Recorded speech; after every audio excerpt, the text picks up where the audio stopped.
Clay, a very, very long time ago, we watched Unification 1 and 2 on this podcast, this very podcast. I remember everything about it.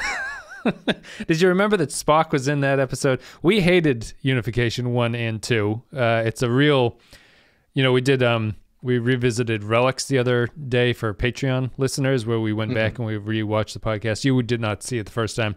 And one of your takeaways, not to spoil that Patreon, but there's much more to it than this, that you thought that Scotty coming back was actually like the best case scenario for how they can do that kind of a thing.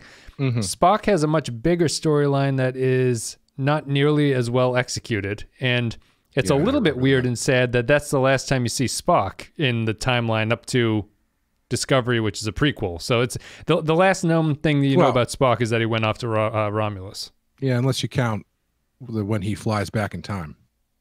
Correct. I'm not going to count that. That's technically when he dies. So I think we gave Unification 1s, maybe a 2 for the first part and a 1 for the second part. So we really didn't like it. Didn't hold up well. I don't remember much about it, but I do remember not liking it. Yeah, that we have mentioned it since as ones we did not like. Yeah, a bad 2-parter. So this is that's all to set the stage for this one, to shock and surprise you with our opinion about Unification 3. But we're going to take a break. We'll play a clip from this episode. We'll come back and we'll break down Unification III.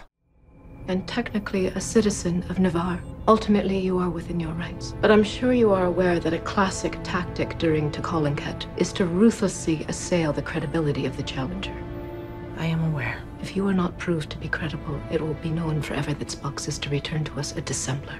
And that will have real and grave consequences. Do you understand? Yes, ma'am.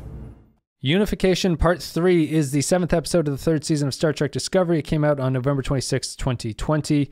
It is the 4th of 4 in the Vulcan-Romulan reunification arc, written by Kirsten Bayer, directed by John Dudkowski.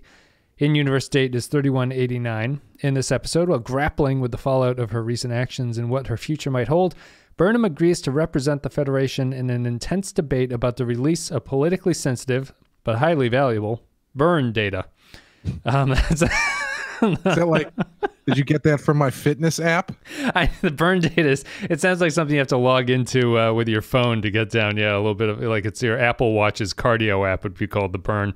It's the reboot of Burn Notice on USA. Let's I don't really know where to start with this one, but did what do you think was the what's the one moment here that really stuck out to you as like what's the one moment that you think of in this episode? How does this episode defined for you? What's the one scene or the one thing where you're like, that's that episode in a nutshell? Well, probably the one that sticks out the most is the fact that I completely called Tilly getting promoted to number 1, which, sure, why not? Not only does she get promoted to number 1, everybody on the fucking ship gives her like a weepy nod of approval. I don't. Yep. We can bang out that subplot right now just because it's like by far the least important and the least time sensitive of it. So, Tilly gets promoted to XO, which is not to take anything away from your call, but seems to 100% make sense in hindsight as to how Discovery is going to do it. Of course.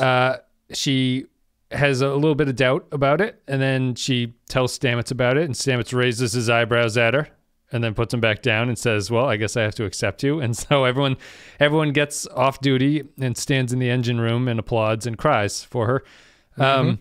As you do on the show. I mean, I can see a defense of this that comes from Discovery being lost in the future, right? Sure. I think this is a complete nonsensical storyline if they never went into the future and they were just supposed to be a part of regular Federation Starfleet stuff, like back in the past when the show started.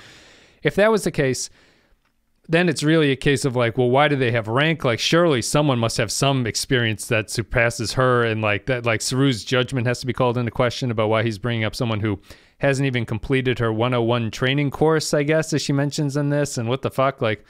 But as they've been moved into the future, I guess you can make an argument that Discovery and Saru have to start thinking outside the box, and that Tilly is the most emblematic of what Starfleet and the Federation are supposed to represent. So Saru picking her kind of makes sense. And she's been relatively competent this entire season. She hasn't been asked to do a tremendous amount, but she went with Saru on that mission in the second episode. She's been back and helping Stamets on the engines and stuff like that. So I guess it makes sense. Do you think it makes sense? I mean, for this show, sure. I mean, there's probably like 5 other people on the bridge that you could realistically promote before her. There's a storyline here they're not going to get into, which is that some people should be upset about this on the Discovery. Yeah. Well, I thought the way you'd usually do it is Captain or Admiral Vance there would probably give him one from start, like another ship or something. Yeah. Like this is First Officer Dweeby. Hard ass. Yeah, this is first hard ass. Yeah. He's gonna come in and straighten shit out. Yeah, and then he can't hack it until he keeps correcting him and showing him the ropes and blah blah blah. But yeah, I mean, for this show, it makes perfect sense that you would go with Tilly because she has the most lines. She's gonna lose the position next episode anyway, right? So it's like, it's not even worth getting super fired up. You think so? You think she's gonna flame out? She'll have it for a couple episodes, but it's not gonna be well, maybe not. I could see it sticking. I'm not enamored with her full time being that position is the problem. That's not suitable for her. I think the problem with it is they're trying to. I think the most successful character arc in the show has been Saru, pretty objectively. Yeah. He has grown quite a bit as a character, and I think they're trying to force that a little bit too much with Tilly. Like, because I'm sure by the end of the show you're gonna be like, look how far she came. She started off as this really trepidatious ensign, and then she ended up being promoted to first officer and blah. It's like, yeah, okay, sure, but she did. I wouldn't say she has. That story has landed with me as much as Saru's has. Yes, because I think part of it is just like everything in this show is just everybody fucking patting each other on the back and weeping about it, and it's really hard to get past that, especially that. So this episode to me was the most referential episode they've done this season. Like it was just name dropping. Yeah, it's just name dropping and planet dropping and species dropping and episode dropping. You can't pick them up fast enough. They're dropping so many. Written by a very famous Trek novel writer, Kirsten Bayer. Really? Yeah. Okay. That's interesting because my reaction to this was that this felt like fan fiction to me.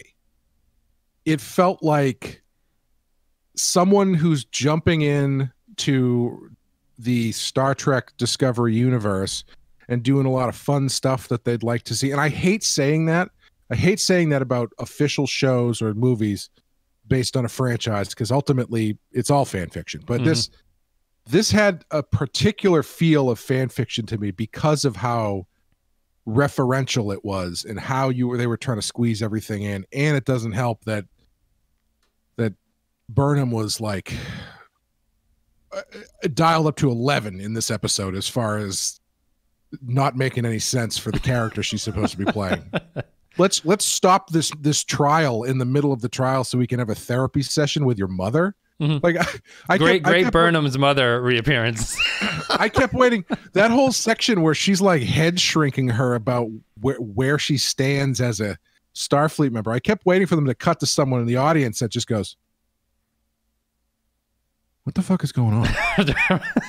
I thought this was a logic tribunal. Is this about like data or something? Yeah. It's like I was watching it. I watched through it, and I was like, yeah, fine. Yeah. I mean, it didn't stand out to me as a bad or particularly good episode of Discovery. But then as I was thinking about it afterwards, it just triggered so many of those things to me that just are so manipulative about this show. So much of it felt fan fiction-y and forced. When you think about the idea that Burnham has been here 900 years in the future for a year, and she hasn't even like Google searched Vulcan to see what was going on there. Yep. To the point that she's shocked that it has A, left the Federation, and B, doesn't exist as it did. And it's like a new planet now. New name. Yeah.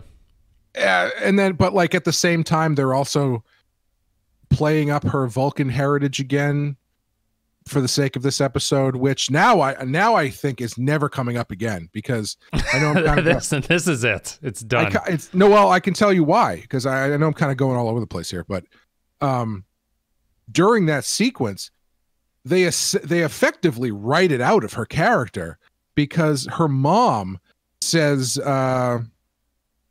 what the fuck did she say? Hold on. She said she's not Vulcan. She's governed by emotion. She's human through and through, which effectively just writes that element out of her character, right? Like what's the point of having her be raised by a Vulcan if you've just said to the Vulcan people that that's not the case, that's not what she is. Yep. Like none of that matters. So that's gone. So now she's just emotional all the time. That's just like how she's defined. That's literally how she's defined by another character. She's defined as overly emotional in the past 2 episodes. She's been defined as overly emotional, governed solely by emotion, and having a messiah complex. Completely unironically. Like they're pointing it out in the show. They're having the characters' comments on this. Yeah, sorry, go ahead. No, you go ahead if you had something to add on to it. No, it's just they're pointing it out, but they're not like subverting it or like trying to push against it. It's like, no, that's what she is. Right. That's my problem with it, is that there's the scene where she's laying in bed with Book at the start, right? And they start talking about it, and he calls her. She has a messiah complex, and she's like, yeah, I really have a hard time not thinking that the world revolves around me, and it's something I should work on. And when you hear a scene like that, you're like, oh, maybe is this the swing for Burnham's character to change? Generally, that would be in a well-written TV show. That would be the way that the character starts to realize something there, and it's a positive to me, because up to that point, I felt it was unclear that the show actually recognized that as a problem. It's clear that they do recognize it. The show continues they continue to play it wrong by thinking that it's a good thing for her, that everything will work out for Burnham as long as she is just honest about this, and she can admit all the flaws that she has and how ill-suited she is for this mission at that point, and it will all work out for her. Her mother will give her the disc that says, yeah, the Vulcans just gave, they heard your thing and they gave me the disc, so here you go. You can have it now. The other person who was not part of the tribunal that did not want to cooperate with you really thought you made some good points while you were cracking from emotion talking about your childhood or some shit. Can I well I think because we're dying to talk about this one in general, and the key point is this trial that goes on. When I asked you at the start what the moment was that stuck out for you, there's a moment that stuck out for me, and I'll preface this by saying I also I watched this episode twice. I watched it last night, and I walked away thinking that was actually pretty good, but it had a few missteps in it. And I rewatched it again this morning, because what I thought maybe I was missing was that I did not really understand a lot of the tribunal stuff, because they were talking a lot, and I wasn't fully grokking what they were trying to say about it. So I watched it again this morning, and I actually think it's much worse, because I was putting in things that I thought were there that are not there, and that I would think actually make it a better episode. But anyway, it's a long way of saying the thing that sticks out to me is that Burnham summons a tribunal on Vulcan, which has been there since the days of Surak. So it's like the founding of the Vulcan logical movement. And she says, she says, what the fuck did you do? She said, I've summoned a logic tribunal. We're gonna hammer out the problem that we've all got going on here. The Vulcan ambassador beams over and says, as you know, the way that we do this logic tribunal is we engage in the most common logic fallacy of all time, the ad hominem attack, and we are just going to attack your character. So I sat there dumbfounded by this, because it's just it's the most obvious logic fallacy. To have the character come in and say, this tribunal is not about the problem, it's about us tearing apart your character to say that your solution is not any good. That doesn't make any fucking sense. That makes sense in Discovery. It does not make sense in any sense of what the Vulcans are supposed to be. Even, you know, we've had our problems with Enterprise Vulcans because they're ill-defined as to what they're trying to do with them, and there's a whole problem with the Enterprise Vulcan portrayal early on. This was a huge problem for me that when I first watched it, I thought they could get around because the key out here is that the Romulans have reunified with the Vulcans. And so I thought what they were going to be doing was that when they had to merge their societies, their outlook on logic became different because the Vulcans were, the Romulans are now mixed in there and they're sort of causing problems with it. But the episode itself says this has been the way for all time. This has always been the way of things, and it doesn't make any sense. I was really looking forward to a episode where the obvious parallel of what they're doing here is the divided political structure of America, where you have two groups vying for control on this planet that were of one piece, and something has changed over the 1,000 years, and now the Romulans and Vulcans are together, and their mixing has caused a strange, like, who can tell what logic is argument. You know how this we're in like information bubbles, and now it's like who can tell what's real when you're in your own information silo. I thought they were going to do that with the Romulans and Vulcans. I was like, oh my god, a Discovery episode that's actually both ties into the lore and seems randomly applicable to today's world, but they don't do anything on any of it. It all is for naught. It all doesn't matter, and none of it ties back to itself. Well, and it also, I mean, she convenes a logic tribunal that eventually the end of it is her mom going, that's why she's asking you to take a leap of faith. And it's like, motherfucker, come on, man. What? Do they know what words mean? I know. Yeah. On this show, like what the. And I liked the idea of this logic tribunal. I was like, this is a pretty good idea. I can see a lot of narrative stuff being built out of this. I liked the middle Vulcan, the black Vulcan, who's like the leader of them all. I thought his Vulcan portrayal was actually dead on. I liked their portrayal of Vulcans in this. I like they're sort of, they're not cruel, but they're like extremely matter of fact in what they're trying to do. And I was like, all right, this seems to be going places. But all they talk about is, why can we believe you? You can't be trusted. It's like, what the fuck does that have to do with anything about this problem of the data that you're trying to share with each other? It has nothing to do with it. Yeah. And also, I for the first like half of that tribunal stuff, I don't know what the fuck they were talking about. Yeah. They were just like talking, they're essentially talking about file extensions. And it's like sbq.exe cannot be shared with you because your internal processor does not. I'm like, what the fuck? What? I like, it's one of those things where they're talking about this and the music is kind of going like dun, dun, dun, dun, dun, dun, trying to make it intense, and I'm just not really sure what the stakes are here, because like Burnham is acting as though there's an asteroid headed for the Federation, and unless she gets this data to figure out what happened to the burn, the asteroid's going to destroy everything. Whereas it's like, I don't know, what's another couple days? Come back with better. If you don't have evidence now, come back in a week when you get something better. You know, like the dilithium already blew up. It's not. There's no overarching threat really that is making this a has to be right now solution. You could lose your tribunal and come back after you've explored whatever and be like, oh, actually it's this. I'm like, oh, okay, well, yeah, now we're gonna, you know, I don't know why it has to be a one and done kind of thing. Well, that's the thing that I thought was missing from the tribunal, and I thought was there on my first viewing. I thought the back and forth was more nuanced and layered about what Burnham's ties to this was, and that they were making a better argument against her than that they actually are. To your point about just coming back, but it's also the link between Burnham's personal struggle about whether she belongs on Discovery feels not perfectly fit against what the Vulcans are trying to push back against. They do combine in this way, but it doesn't feel like there's a natural link between the two of them. So the writing has to move at a pretty quick pace to get you through that and to sort of wash over the fact that all of this is kind of detached from each other, and that the courtroom thing is really just a show for Burnham to learn something. It's not that the characters aren't really having a conversation about something. Right. They're just kind of doing the show provocatively for everybody. And that's not really intentional, but that's just the way that the conflict that Burnham is having about whether or not she belongs on Discovery is tying into this, can they trust the Federation argument.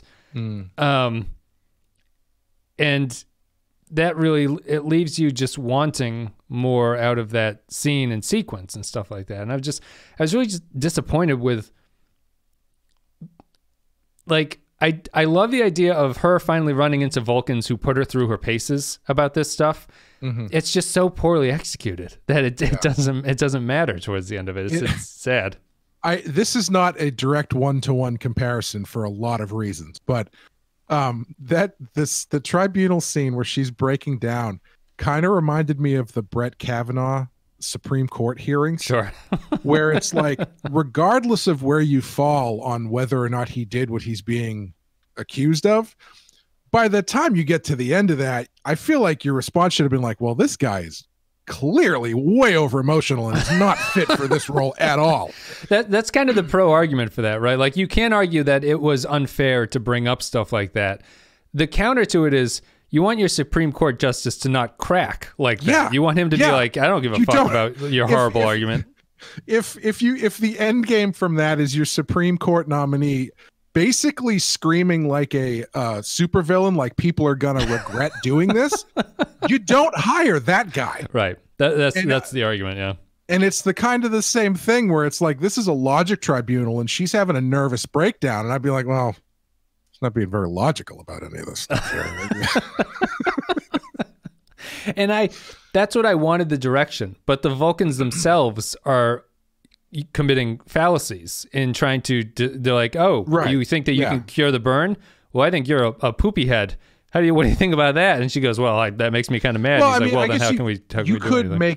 You could make an argument that the logic that they're bringing is that, an emotional logic was what if that's where you're going. I thought there was going to be a way that the Vulcans attacked her emotions logically, but I don't think they really do that. I think that they just kind of...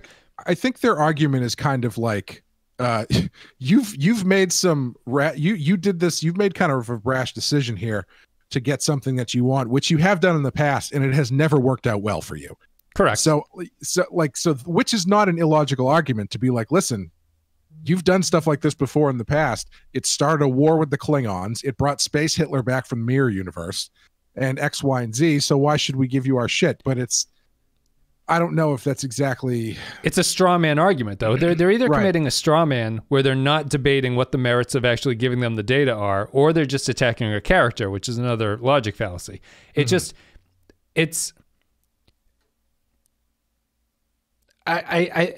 a stupid portrayal. It's a subversion of what the Vulcans are supposed to be in order to make this a Burnham story worth telling, because that's the only angle that they have on Burnham to be able to do it. So the thing is that the Vulcans are so clearly defined that breaking the rules so obviously is like, what the hell's going on here? It's almost as if like you had a Klingon scene where the Klingons are like, we're going to have a trial by battle, and you get there and it's like a tea party type thing, and you're like, what? Like, what is this? What is this coming from? None of this makes any sense. But I also would have, if the cold logic of the Vulcans had broken Burnham's emotionality argument apart and made her argument for doing this thing an emotional decision that is not backed by their information, I would have been down with it. But they don't do that. All they do is attack her immediately, and then her mother comes in and says, yeah, she's weak as shit, and you shouldn't give her anything.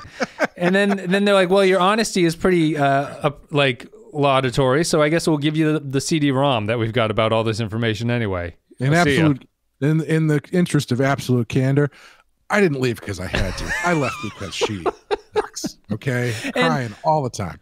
What is this mother? The worst case of like someone's born again mother going off and like, how has she adopted this over the course of the 2 months? She's been there for like 18 months, right? I don't know how long since the time that Burnham's been there. What's she been doing? She just bought into this entire absolute candor thing, and it's not. She was just a scientist before then. Also, I love when they're walking in the hallway very awkwardly, like, you know, her sword keeps bumping into Burnham's. Yeah, doing that like Laverne and Shirley thing where they keep walking in front of each other's feet. She's like, Burnham's like, did you ever make it to Terra Elysium? And her mom's just like, no. No, I landed on this place, and I don't know. They got cool swords, so I just stayed there. Think of the. It's just such a writerly solution. It doesn't seem too obvious until you think about it. But she ends up on Romulus Vulcan. She gets into this group that is the advocates for what Burnham will eventually need to do, with no idea that Burnham needs to do this, and she becomes the advocate for Burnham. It's like the number of steps that are necessary for that to work out and not have. It wasn't planned. Gabriel Burnham is not knowing what the plan is, and that she has to show up on Vulcan and become this arbiter in order to service Michael Burnham in the future. It's just a unbelievable coincidental thing, and she apparently buys completely into absolute candor. And I still believe that this absolute candor group actually works in both series, in Picard and this series. I think that the way they sketch them out here as they were a group necessary for the Vulcans and Romulans getting together, because the Romulans are such liars that you need a Romulan group that believes in the opposite of what that is. It's just, that's an interesting thing. Her mother being one of them doesn't make any goddamn sense, enough that she leaves Burnham at the end. It's like, I'm going to go back to Kuat Milan Temple and to live with these people. I'm not paid enough to be a main cast member. I'll just see you later. In absolute candor, again, you're kind of a lot. So when you need me, you know where to find me. Yeah, but I'll be around. I'm just gonna go. Yeah. Did you like the referentialness of this episode? Not particularly. You know, this show always keeps shooting itself in the foot by showing you stuff from the stuff that you like, and it makes you remember the stuff you like, and it makes you remember how much you don't like this. The clip of Nimoy, it's just it always works. You could have him like show a clip of him screaming at a key grip about a coffee or something. Right. Yeah, just ordering room service in his trailer or something. Oh, Leonard, Spock. But you know, it's all like that stuff I actually liked quite a bit. I liked I don't like them tying it directly to the pep talk that she gave him before she jumped into the future, but I liked her pulling up those files and seeing what he had done with his life and how hard he had worked for the Vulcan and Romulan reunification, all that kind of stuff. I thought that stuff worked really well. Yep. It relies a lot on knowing that Spock exists outside of the show, I think. Right. Like it's the franchise carrying the burden of selling that storyline for her, where she is taking an audience member's perspective, because Burnham's not operating on any information besides he did this thing, you know, but where we've, through the podcast, we've seen all of Spock's adventures. You kind of understand his timeline of what that took to do and everything. So you appreciate it, and she is appreciating it in a way that feels like it's an audience member watching this at the same time. Yeah, I'm really curious how the tail end of the reunification went, seeing as the last known action of Spock was half of Romulus assuming he helped blow it up. But yes, I guess maybe that's unfair. I guess it's just Nero who thought he blew it up, but correct. Just the miners. Let's just put it this way: where Nero goes one, they go all. I'm saying there's probably more of them out there. Where did Vulcan blow? Vulcan blew up in the Kelvin timeline. Yes, Kelvin timeline. Nero blows up Vulcan. Nero does that. Yes, that's what I was getting confused about. Okay. Yeah, using red matter, which I'm still convinced they're going to link to the Red Angel somehow. But I actually didn't mind the linking in this episode. I thought that this was as good a job as you can do of combining TNG lore with what they're connecting to in the future. My real problem is that I could see a whole season based on spending time with the Romulan and Vulcan reunification thing. And what they're doing here is they seem to be done with this storyline. And this is where the show is failing at episodic storytelling here, because there's way too much information to just walk into this scene and then walk out and be like, yeah, well, whatever. Like we figured out all that stuff. Did you watch the trailer for next week? I did. It looks terrible again. The first thing they say is, "We've found the source of the burns." Like, okay. That wasn't so hard.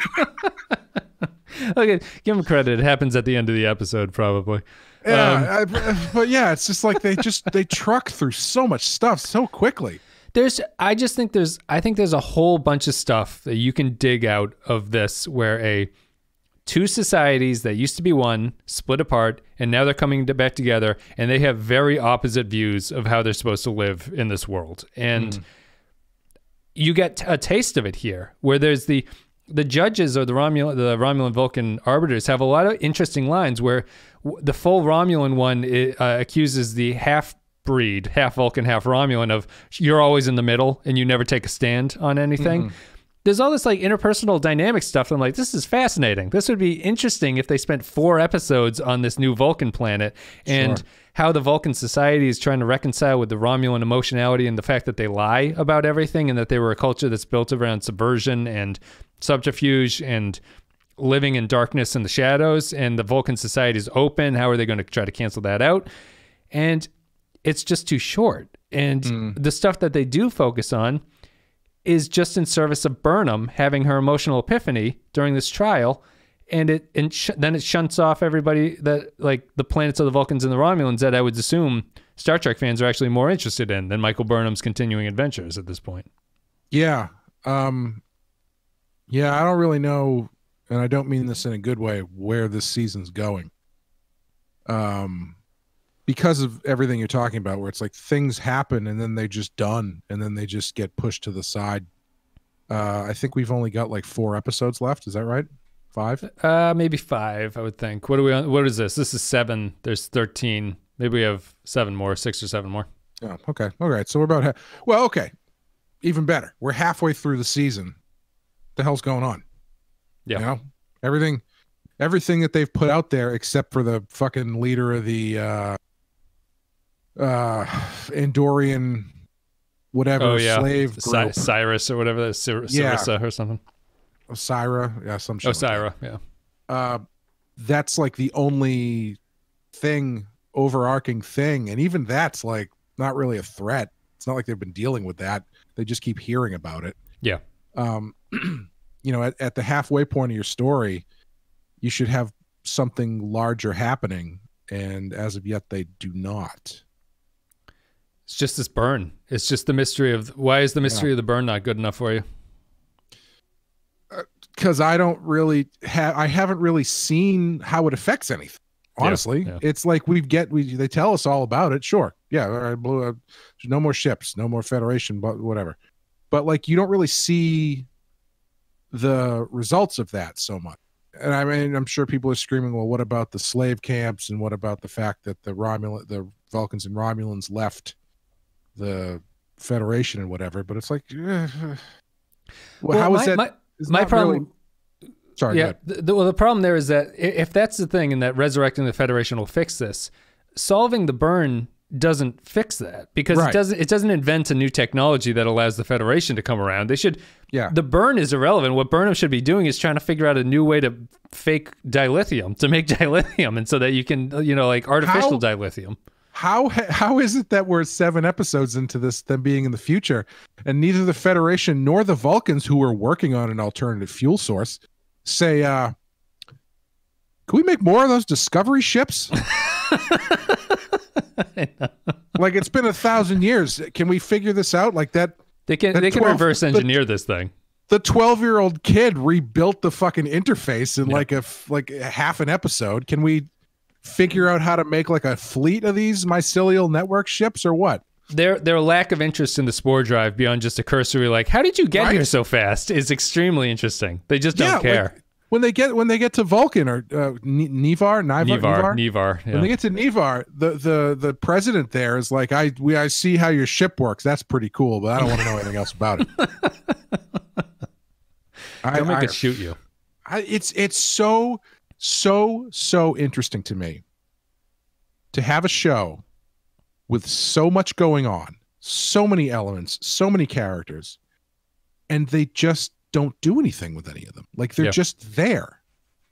And I think there's a misunderstanding about episodic storytelling, meaning you have to wrap everything up in an episode or something.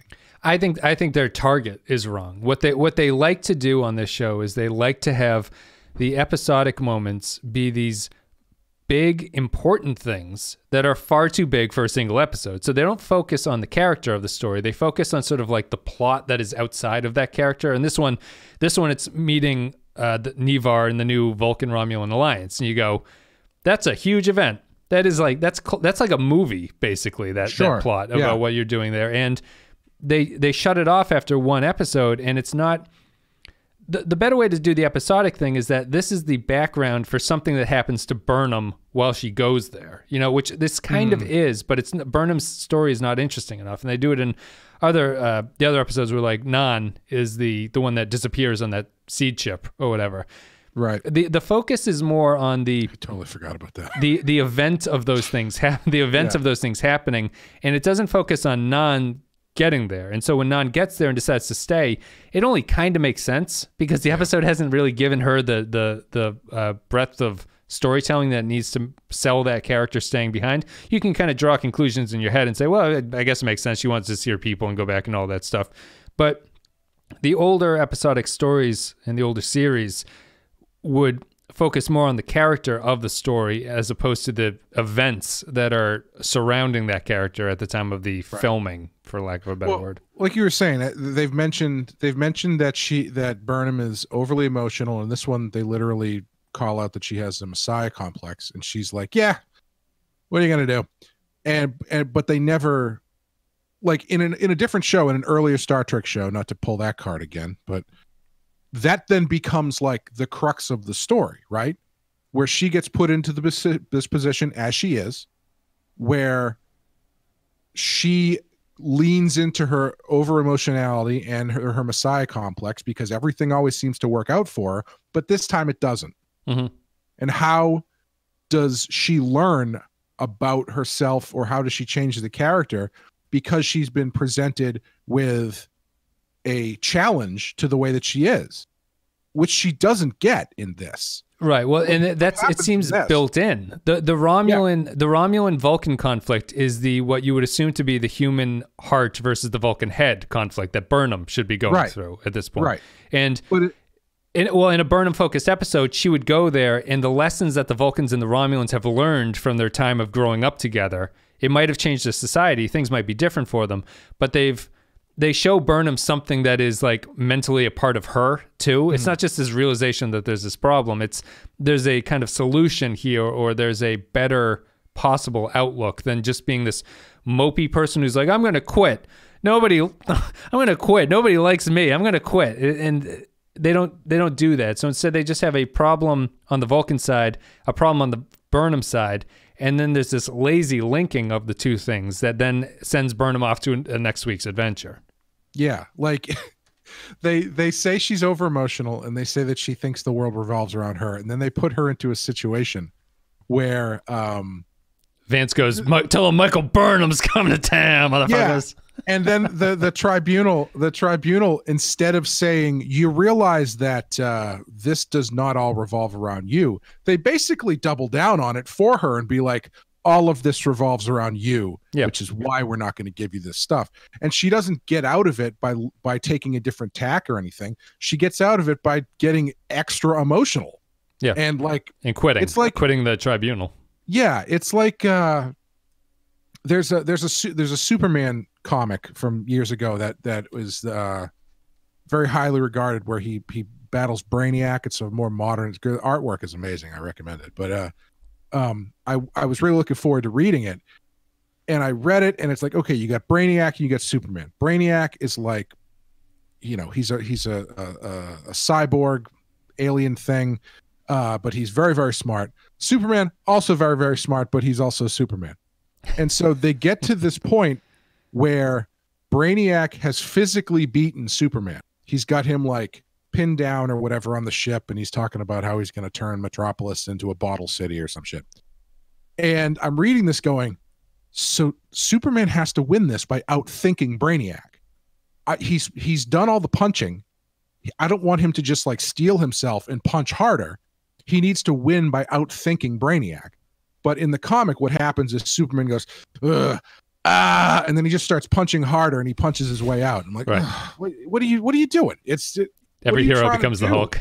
Right. Yeah. It's like, what is what is your character learning when you've what I always say is when it comes to like sci-fi shows, right, or like shows with a sci-fi element, or like a special weapon or something, if you start the show or the movie with that special weapon has to break when you need it. Yep.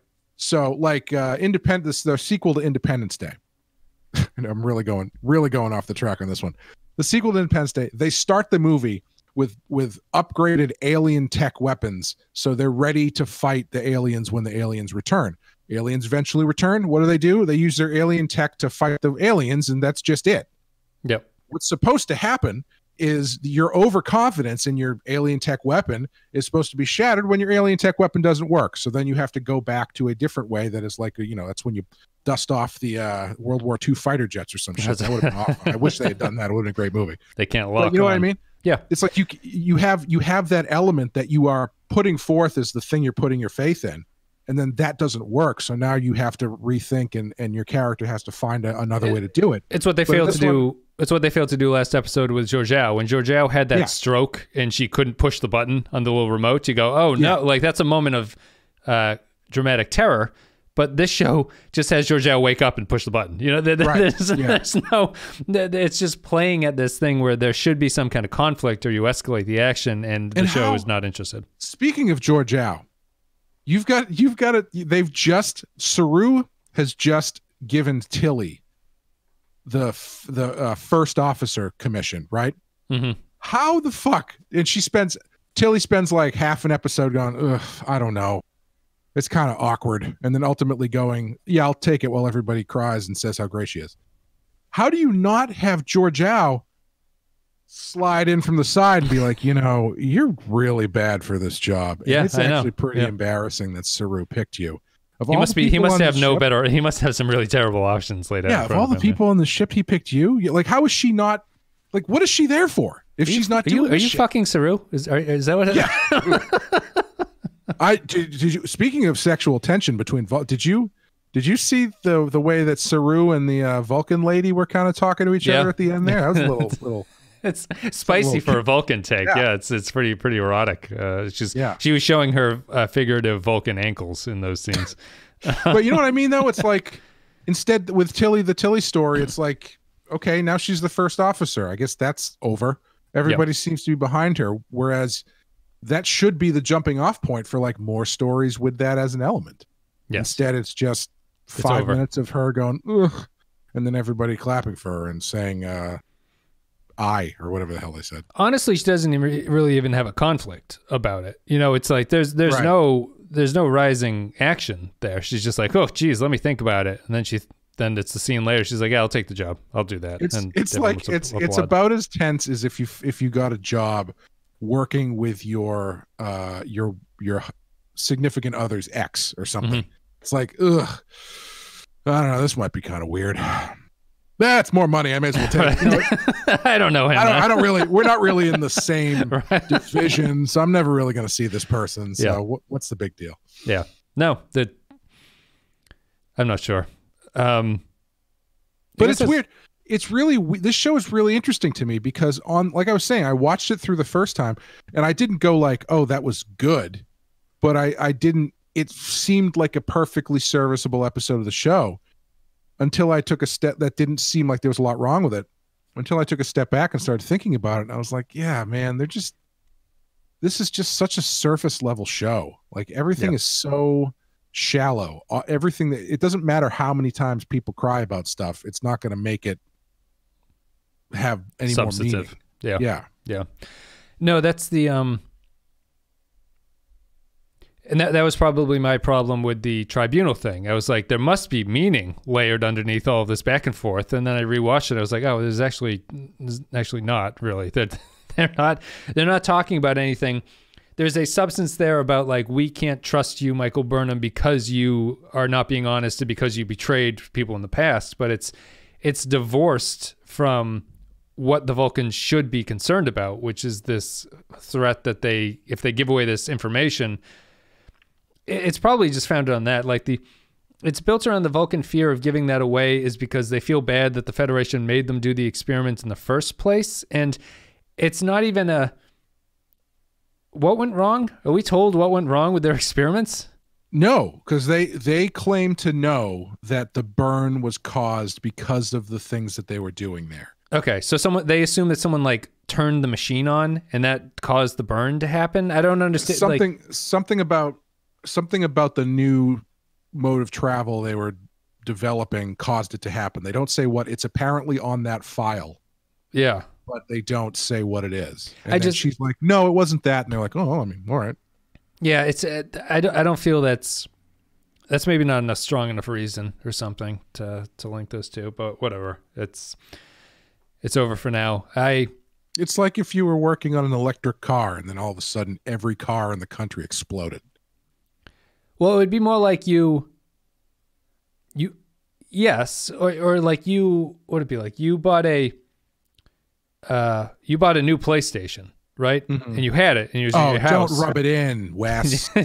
Take that, Kyle. It's impossible. Kyle has one, doesn't it? It's impossible to get because I can't wait. I can't wait 6 weeks for it to be restocked. I have to play fucking Viking Assassin's Creed today, otherwise my ass is gonna fall out.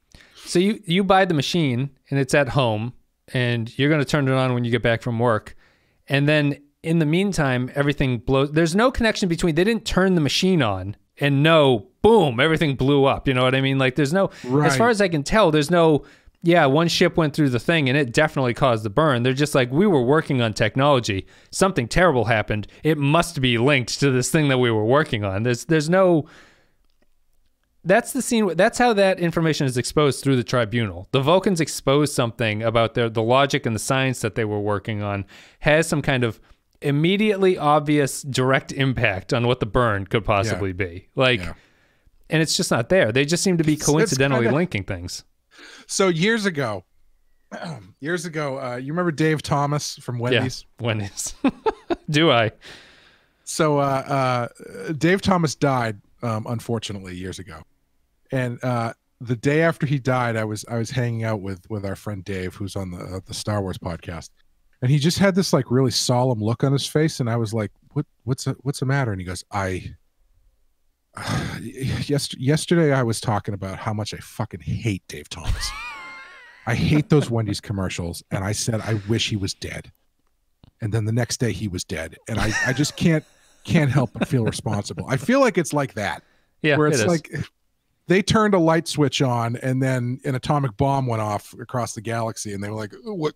Did we cross wires or something?" Well, not even that. They go, "You made me turn the light on, dickheads." Like I didn't want to turn the light on, but you made me turn the switch. Yeah, it's going to be interesting to see how this stuff shakes out, because it's honestly, it's coming out worse than last season, just because I don't even really know what the stakes are, and I don't think that they've done a good job laying out why any of this really matters. No, I feel the Angel built better than this. Like the Angel, I felt like it was, whether or not it's satisfying, it felt like you were getting a little bit more information about it. Like it's like, oh, it looks vaguely humanoid. Oh, it's a futuristic suit. Oh, it's Burnham's mother, and then it culminates in that. Honestly, I think that this season would have been much more improved. The same story that they're doing would have been much more improved if Burnham and Discovery had not met up in the second episode.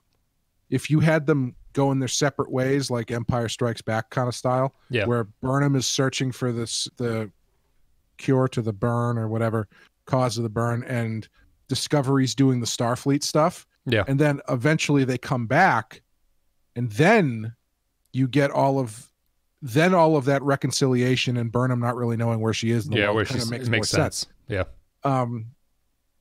And it gives it a little bit more, because it feels like, well, if you want to show how the burn has really affected everything, you got to see what the world is like, what the universe is. But they're not doing that, right? Because now that she's on the ship, they're just stuck on the ship unless Book manages to get himself arrested again, and then they got to go break him out of jail. Correct.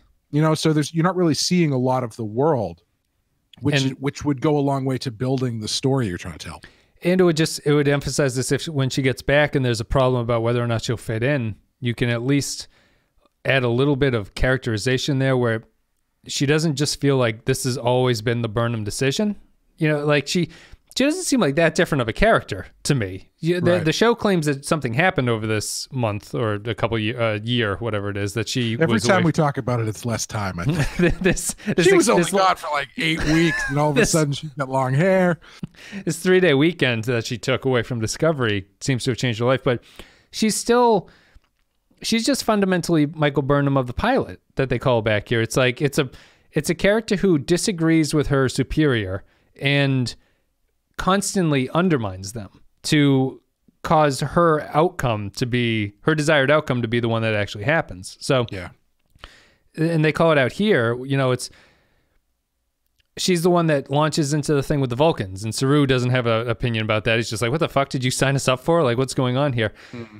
And if she was away from Discovery, you'd at least get a chance of, there's an argument for like the Federation is gone and now there's like a free living kind of life. It's like the roguish lifestyle is in now that the Federation and its rules aren't around anymore. And that suits Burnham as a character. But instead, she's back under the heel of Starfleet, rebelling against it. I think that, and again, just as I've been saying through the season, her rebelling against Starfleet doesn't make any sense to me in terms of what a Star Trek show is supposed to be about. But if she had some experiences where she proved herself to be the character like Wesley Crusher that decides she's not for Starfleet, she's just not of this world and not to fit this mold, that's better characterization for Burnham. But the show is just saying Burnham is a great Starfleet officer who always gets the job done. It's just everyone else is standing in her way and they should get the fuck out of her way.